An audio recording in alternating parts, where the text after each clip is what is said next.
Welcome to the Slop Temple. We pray this video helps.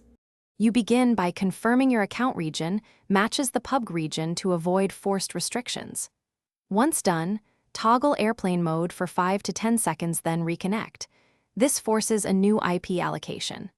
Next, clear the app cache and restart both your device and router to remove stale DNS entries and sessions. Do these steps now, because they often resolve the server busy restrict area error quickly by refreshing your network identity and removing transient authentication mismatches. You now switch to a VPN if region mismatch persists.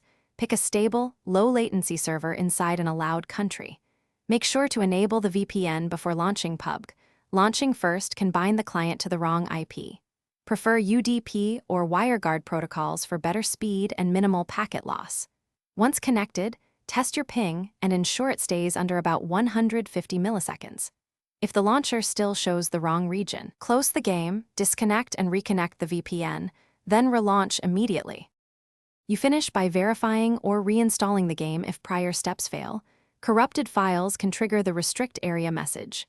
If error continues, collect logs and timestamps, then contact PUBG support so they can check server-side flags on your account or IP. Make sure to mention VPN attempts and region settings. One key troubleshooting tip: try an alternate ISP or a mobile hotspot briefly. If that fixes it, the problem is ISP-level blocking and support can escalate with that evidence. Thanks for watching. Consider subscribing if we helped you.